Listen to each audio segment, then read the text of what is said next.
بسم اللہ الرحمن الرحیم۔ محترم و معزز سامعین، ناظرین و ویورز، السلام علیکم ورحمۃ اللہ وبرکاتہ۔ امید ہے اللہ تعالیٰ کے فضل و کرم سے خیریت سے ہوں گے۔ اللہ تعالیٰ آپ کو، آپ کے اہل خانہ کو ہمیشہ اپنی حفظ و امان میں رکھے، آمین۔ راہ ہدایت و نجات کے سلسلے کا ولاگ القرآن و حدیث اپنے یوٹیوب چینل بشیر رشیدی سے آپ کی خدمت میں پیش کر رہا ہوں۔ یہ روحانی اور قرآنی ولاگ جو سراسر باعث خیر، باعث برکت اور باعث ثواب ہے، لہٰذا اگر آپ نے ابھی تک اس چینل کو سبسکرائب نہیں کیا تو ضرور سبسکرائب کیجیے، دوستوں سے شیئر کر کے بیل آئیکن کو ضرور پریس کیجیے گا تاکہ آنے والے یہ روحانی اور قرآنی ولاگ آپ تک اور دوستوں تک باقاعدہ اور بروقت پہنچ رہیں۔ شروع کرتے ہیں القرآن و حدیث۔ اعوذ باللہ من الشیطان الرجیم، بسم اللہ الرحمن الرحیم۔ وَلَقَدِ اسْتُهْزِئَ بِرُسُلٍ مِّن قَبْلِكَ فَأَمْلَيْتُ لِلَّذِينَ كَفَرُوا ثُمَّ أَخَذْتُهُمْ فَكَيْفَ كَانَ عِقَابِ أَفَمَنْ هُوَ قَائِمٌ عَلَىٰ كُلِّ نَفْسٍ بِمَا كَسَبَتْ وَجَعَلُوا لِلَّهِ شُرَكَاءَ قُلْ سَمُّوهُمْ أَمْ تُنَبِّئُونَهُم بِمَا لَا يَعْلَمُ فِي الْأَرْضِ بِظَاهِرٍ مِّنَ الْقَوْلِ بَلْ زُيِّنَ لِلَّذِينَ كَفَرُوا مَكْرُهُمْ وَصَدُّوا عَنِ السَّبِيلِ وَمَن يُضْلِلِ اللَّهُ فَمَا لَهُ مِنْ هَادٍ۔ صدق اللہ العظیم۔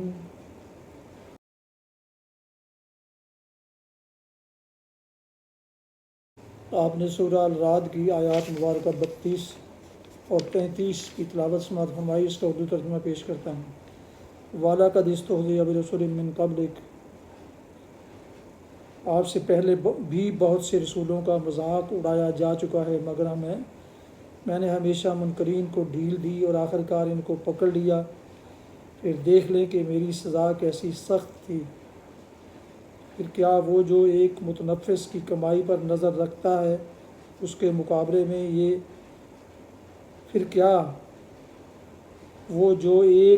متنفس کی کمائی پر نظر رکھتا ہے اس کے مقابلے میں یہ جسارتیں کی جا رہی ہیں کہ لوگوں نے اس کے کچھ شریک ٹھہرا رکھے ہیں۔ اے نبی صلی اللہ علیہ وسلم، ان سے کہہ دیجئے اگر واقعی وہ خدا کے اپنے بنائے ہوئے شریک ہیں تو ذرا ان کے نام لو کہ وہ کون ہیں۔ کیا تم اللہ کو ایک نئی بات کی خبر دے رہے ہو جسے وہ اپنی زمین میں نہیں جانتا، یا تم لوگ بس یوں ہی جو منہ میں آتا ہے کہہ ڈالتے ہو؟ حقیقت یہ ہے کہ جن لوگوں نے دعوت حق کو ماننے سے انکار کیا ہے ان کے لیے ان کی مکاریاں خوشنما بنا دی گئی ہیں اور وہ راہ راست سے روک دیے گئے ہیں۔ کہ جس کو اللہ گمراہی میں پھینک دے اسے کوئی اس راہ دکھانے والا نہیں ہے۔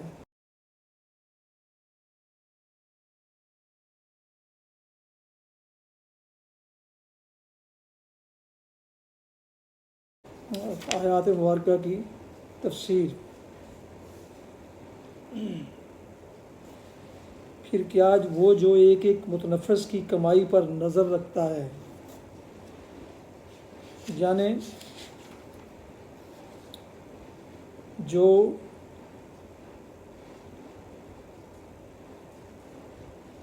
جو ایک شخص کے حال سے فرداً واقف ہے اور جس کی نگاہ سے نہ کسی نیک آدمی کی نیکی چھپی ہوئی ہے نہ کسی کی بدی، اس کے مقابلے میں یہ جسارتیں کی جا رہی ہیں۔ جسارتیں یہ کہ اس کے ہمسر اور مد مقابل تجویز کیے جا رہے ہیں، اس کی ذات اور صفات اور حقوق میں اس کی مخلوق کو شریک کیا جا رہا ہے، اور اس کی خدائی میں رہ کر لوگ یہ سمجھ رہے ہیں کہ ہم جو کچھ چاہیں کریں، ہم سے کوئی باز پرس کرنے والا نہیں ہے، جسے وہ اپنی زمین میں نہیں جانتا۔ کہ یا تم لوگ بس یوں ہی جو منہ میں آتا ہے کہہ ڈالتے ہو، یعنی اس کے شریک جو تم نے تجویز کر رکھے ہیں ان کے مقابلے میں 3 ہی صورتیں ممکن ہیں۔ ایک یہ کہ تمہارے پاس کوئی مستند اطلاع آئی ہو کہ اللہ نے فلاں فلاں ہستیوں کو اپنی صفات یا اختیارات یا حقوق میں شریک قرار دیا ہے۔ اگر یہ صورت ہے تو ذرا براہ کرم ہمیں بھی بتاؤ کہ وہ کون کون اصحاب ہیں اور ان کے شریک خدا مقرر کیے جانے کی اطلاع آپ حضرات کو کس ذریعہ پہنچی ہے۔ دوسری ممکن صورت یہ ہے کہ اللہ کو خود خبر نہیں ہے کہ زمین میں کچھ حضرات اس کے شریک بن گئے ہیں، اور اب آپ اس کو یہ اطلاع دینے چلے ہیں۔ اگر یہ بات ہے تو صفائی کے ساتھ اپنی اس پوزیشن کو اقرار کرو، پھر ہم بھی دیکھ لیں گے کہ دنیا میں کتنے ایسے احمق نکلتے ہیں جو تمہارے اس سراسر لغو مسلک کی پیروی پر قائم رہتے ہیں۔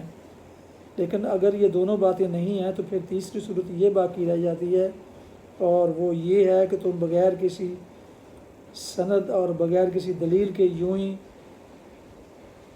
جس کو چاہتے ہو خدا کا رشتہ دار ٹھہرا لیتے ہو، جس کو چاہتے ہو داتا اور فریاد رس کہہ دیتے ہو، اور جس کے متعلق چاہتے ہو جو دعویٰ کر دیتے ہو کہ جسے چاہتے ہو دعویٰ کر دیتے ہو کہ فلاں فلاں کے علاقے کے سلطان فلاں صاحب ہیں اور فلاں کام فلاں حضرت کی تائید و امداد سے برآتے ہیں۔ جن لوگوں نے دعوت حق کو ماننے سے انکار کیا ہے ان کے لیے ان کی مکاریاں خوشنما بنا دی گئی ہیں۔ اس شرک کو مکاری کہنے کی ایک وجہ یہ ہے کہ دراصل جن اجرام فلکی یا فرشتوں یا ارواح یا بزرگ انسانوں کو خدائی صفات و اختیارات کا حامل قرار دیا گیا ہے اور جن کو خدا کے مخصوص حقوق میں شریک بنا دیا گیا ہے، ان میں سے کسی نے بھی کبھی نہ ان صفات و اختیارات کا دعویٰ کیا، نہ ان حقوق کا مطالبہ کیا، اور نہ لوگوں کو یہ تعلیم دی کہ تم ہمارے آگے پرستش کے مراسم ادا کرو، ہم تمہارے کام بنایا کریں گے۔ یہ تو چالاک انسانوں کا کام ہے کہ انہوں نے عوام پر اپنی خدائی کا سکہ جمانے کے لیے اور ان کی کمائیوں میں حصہ بٹانے کے لیے کچھ بناوٹی خدا تصنیف کیے، لوگوں کو ان کا معتقد بنایا اور اپنے آپ کو کسی نہ کسی طور پر ان کا نمائندہ ٹھہرا کر اپنا الو سیدھا کرنا شروع کر دیا۔ دوسری وجہ شرک کو مکر سے تعبیر کرنے کی یہ ہے کہ دراصل یہ ایک فریب نفس ہے اور ایک چور دروازہ ہے جس کے ذریعے سے انسان دنیا پرستی کے لیے، اخلاقی بندشوں سے بچنے کے لیے اور غیر ذمہ دارانہ زندگی بسر کرنے کے لیے راہ فرار نکالتا ہے۔ تیسری وجہ جس کی بنا پر مشرکین کے طرز عمل کو مکر سے تعریف کیا گیا ہے آگے آتی ہے۔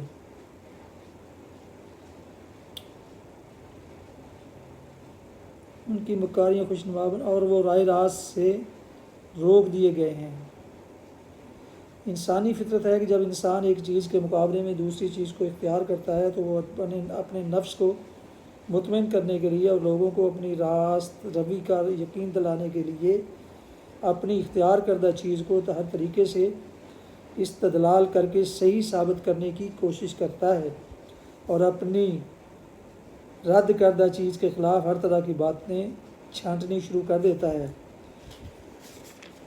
اسی بنا پر فرمایا گیا ہے کہ جب انہوں نے دعوت حق کو ماننے سے انکار کر دیا تو قانون فطرت کے مطابق ان کے لیے ان کی گمراہی اور اس گمراہی پر قائم رہنے کے لیے ان کی مکاری خوشنما بنا دی گئی ہے، اور اسی فطری قانون کے مطابق یہ راہ راست پر آنے سے روک دیے گئے ہیں۔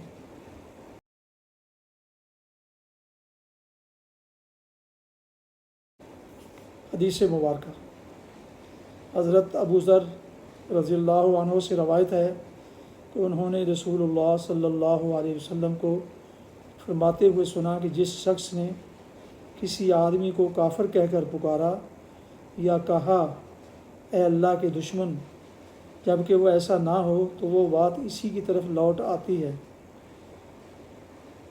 حدیث ہے صحیح بخاری کی کتاب الادب، حدیث نمبر 6045۔ فوائد: اس میں بھی کسی مسلمان کو بلا وجہ کافر یا اللہ کا دشمن کہنے کی ممانعت ہے، تاہم اگر کوئی مدعی اسلام ضروریات دین میں سے کسی چیز کا انکار کرے تو اس کی تکفیر ضروری ہے تاکہ دوسرے مسلمان اس کی گمراہی سے محفوظ رہیں۔ ایسے شخص کی تکفیر و تکفیر مذکورہ وعید میں داخل نہیں، بلکہ اسلامی عقائد کے تحفظ کے لیے ایسا کرنا ضروری۔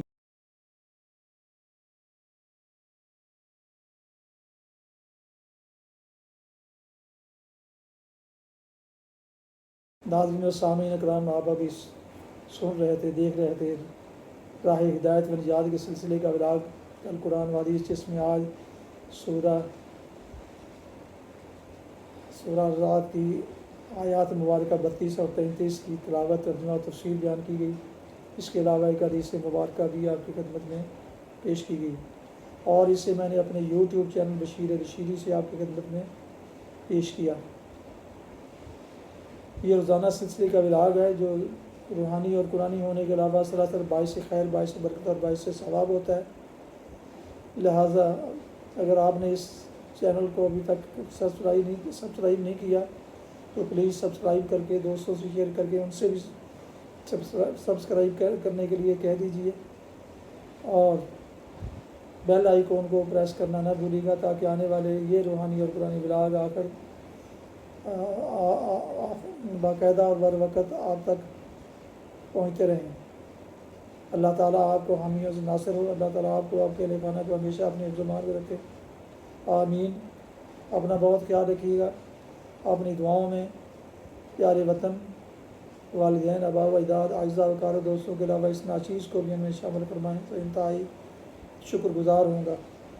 یہ ولاگ ختم کرتا ہوں اس دعا کے ساتھ کہ آپ اور آپ کے اہل خانہ جہاں بھی رہیں خوش رہیں، آباد رہیں، شاد باد رہیں، آمین۔ السلام علیکم ورحمۃ اللہ وبرکاتہ۔ پاکستان زندہ باد۔ اللہ حافظ۔